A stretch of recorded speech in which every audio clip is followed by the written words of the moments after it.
Carpendure Bretagne a été créé pour essayer donc de développer l'emploi. Mais alors que faire, quoi? Que faire il y avait, après réflexion, 4 parties prenantes qu'il fallait tenter de mettre en collaboration d'une façon aussi concrète que possible pour éviter les discours des notables anesthésiants.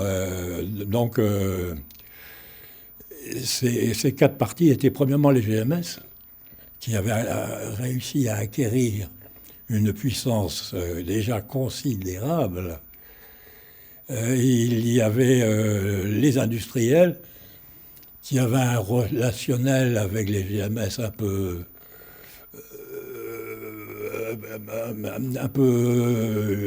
inadapté, pour ne pas dire quelquefois un peu hypocrite, parce qu'ils n'étaient pas du bon côté du manche. Puis il y avait un autre groupe informel qui était les Bretons, et complexe. Et puis il y avait une 4e partie, qui était les gens qui font de l'information, quoi. La presse, etc.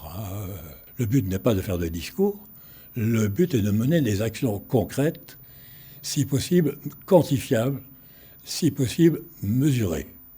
On dit souvent les Bretons sont fiers de leur région et y adhèrent, mais au niveau chiffrage, on n'avait pas grand-chose. Ça relevait peut-être de la légende. Mais si c'était qu'une légende, s'ils n'avaient pas agi, il n'y aurait pas eu de produits en Bretagne. La première chose, je pense, c'est que je trouvais à l'époque que la relation entre la production, les producteurs, les distributeurs en général, était hyper tendue, hyper agressive, que c'était une atmosphère qui ne permettait pas de travailler sereinement. Donc j'ai œuvré en priorité pour trouver de meilleurs contacts, établir des relations d'homme à homme entre les distributeurs. C'était surtout une absence de relation entre les personnes.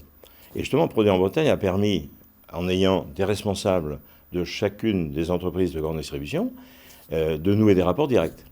Et ça change tout. Et dans le même temps, je souhaitais aussi que Carrefour, qui n'était pas encore dans l'association, rentre dans l'association. Et d'emblée, intègre donc cet esprit d'échange, de dialogue avec le monde agricole. Donc voilà l'objectif premier que je m'étais fixé. Et de tête, je crois qu'on a quand même fait quelques progrès. Et d'autre part, Carrefour est rentré dans l'association dans les 6 mois qui ont suivi. J'ai commencé par recevoir du papier bleu quand j'ai été élu président. Papier bleu des services de la direction de la répression des fraudes. Et un adhérent l'a reçu en même temps, c'était pour le même sujet. Il était de Loire-Atlantique. Il fabriquait du muscadet. Et il écrivait « Produits en Bretagne » sur ses bouteilles. Quel crime contre la République! Que s'est-il passé? J'ai eu la chance d'avoir à ce moment-là un ancien préfet du Finistère qui était directeur général de l'alimentation au ministère de l'Agriculture. Je lui ai tout expliqué et il m'a répondu mot à mot « Ah, quel con, on va arrêter ça !»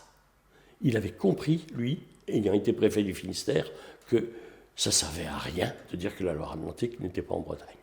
Ça m'a frappé parce que à l'intérieur de l'association, ça fait beaucoup de bruit. On avait eu une suggestion, elle ne venait pas, en tout cas, soyons clairs, la suggestion ne venait pas de moi. Mais elle est arrivée évidemment au conseil d'administration, parce que c'était un peu révolutionnaire. C'était même, je dirais, pas dans l'air du temps. Moi j'adhérais. Parce qu'on allait dans le métro à Paris. Quel symbole de dire on va écrire quelques mots en breton. À Paris, il y a plein de Bretons qui sont capables de le comprendre, mais la plupart des gens ne pouvaient pas le comprendre. Mais ça les interrogeait. S'ils s'interrogent, on a déjà réussi une bonne partie du problème. Et à l'intérieur, quel signal fort ça donne. Donc on alliait une campagne de promotion avec un renforcement des valeurs internes. Oui, j'étais pour, ça n'a pas été simple, mais c'est passé. Et après, c'était devenu quelque chose que tout le monde avait promis et avait trouvé bien. Nous étions à l'unisson, quels que soient les acteurs. Nous n'avions qu'une seule bannière, nos 5 départements bretons. C'est ce qui a compté. C'est ça qui était assez formidable dans cette démarche, c'est que l'ensemble de ces opérateurs, qu'ils soient industriels ou qu'ils soient distributeurs, d'une part c'est de se mettre tous autour de la table et d'autre part de bien comprendre que ça c'était la concrétisation d'un credo en quelque sorte.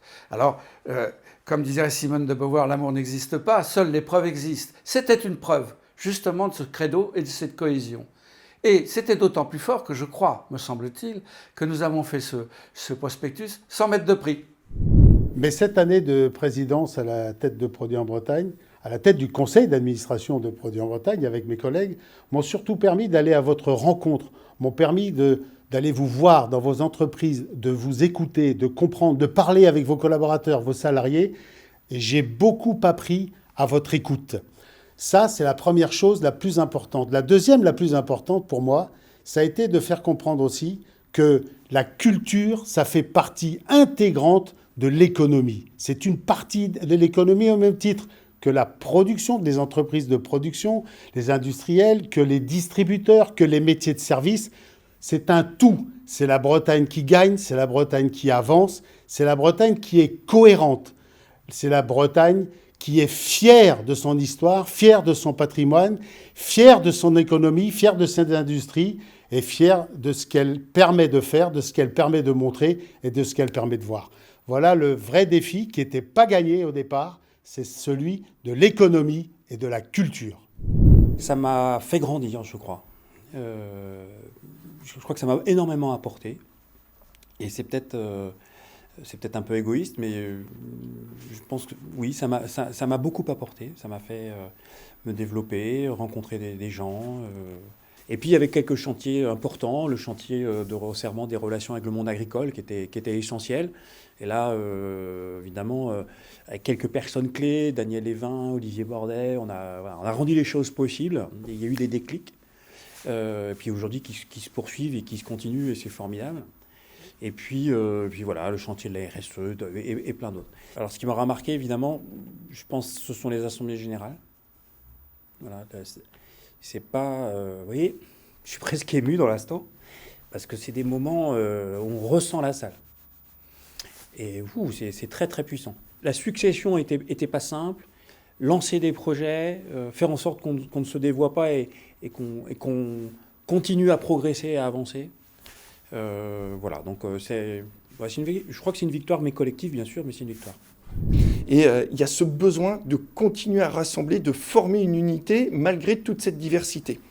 Et de travailler justement sur cette intelligence collective et de réussir à créer des projets de façon encore plus collégiale que ce qu'on a fait jusqu'à présent, c'est quelque chose qui me tient énormément à cœur. Aujourd'hui, on est en train de fonder le projet Produits en Bretagne 2033, qui est un projet collectif dans lequel on sollicite toutes nos parties prenantes. Ça commence par nos adhérents, par ceux qui font Produits en Bretagne.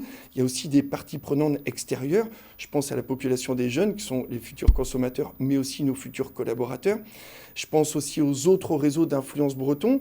Et on co-construit les attentes de Produits en Bretagne et les grands chantiers stratégiques à 10 ans.